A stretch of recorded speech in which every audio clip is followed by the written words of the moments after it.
The abstract concept of creation serves as another example of humanity projecting its own characteristics onto the universe. People often anthropomorphize themselves in relation to the cosmos. Humans create various things by combining mechanical parts to build machines, boats, cars, and musical instruments. We then use these instruments to produce sounds, combining them to create musical melodies. Similarly, we create brushes and canvases to paint and produce art. However, based on our own experiences of creating, we assume, presume, and project this illogical expectation onto the universe itself. It is an unfounded proposition that since humans make watches, God must also be a watchmaker. Furthermore, it is an even more baseless assertion that the universe must be a watch. This argument relies on the logical fallacies of false equivalence and begging the question.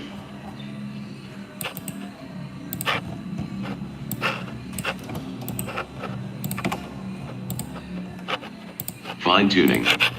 To claim that life requires fine-tuning or strict physical and material parameters to exist while also asserting that life transcends or is a supernatural component beyond a physical or material dimension is a contradiction. This position is nonsensical. A world that was not fine-tuned, one that is actually inhospitable to life yet, against all odds, still became abundant with it would be a stronger argument for divine intervention than a finely tuned world. Such a scenario would be a miracle.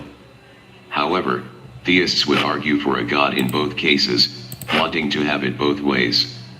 This demonstrates that they are arguing from a presumptive bias and preconceived notions rather than from the available evidence. The universe itself is not fine-tuned for life, which is why it shows no signs of life beyond our little blue marble. Therefore, the fine-tuning argument is absurd. Why would God create billions of galaxies, filled with billions of solar systems containing billions of planets, if his divine plan pertains only to humans and judging the world? There is no fine-tuning. It's a logical fallacy known as begging the question. In reality, all life strives to adapt to its environment. How can we claim there is fine-tuning when we would have felt the same way even if the laws of nature were different? Unfortunately, this is the only world we know, which makes it appear perfect and fine-tuned for human life. Evidence shows that organisms exist in many hostile conditions, such as in the depths of the ocean, which are inhospitable to humans. Humans often use this fine-tuning argument solely in relation to human life.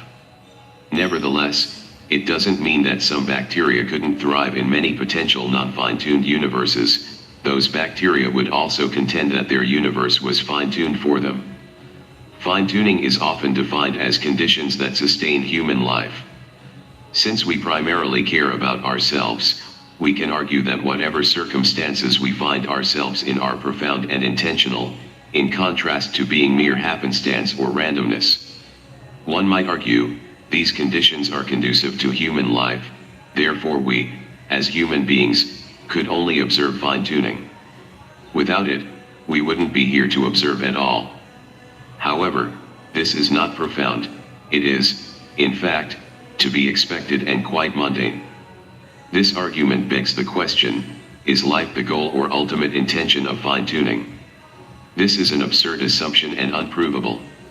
I could make a similar claim and state that this universe, with all its precise variables and fine-tuning over millions of galaxies and billions of planets, was fine-tuned for the sole purpose of our particular planet's weather cycle.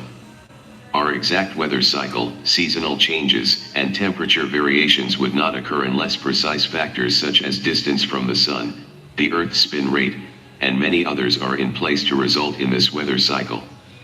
Therefore, the ultimate purpose and intention of the great Creator God was to fine-tune the universe for this planet's weather cycle.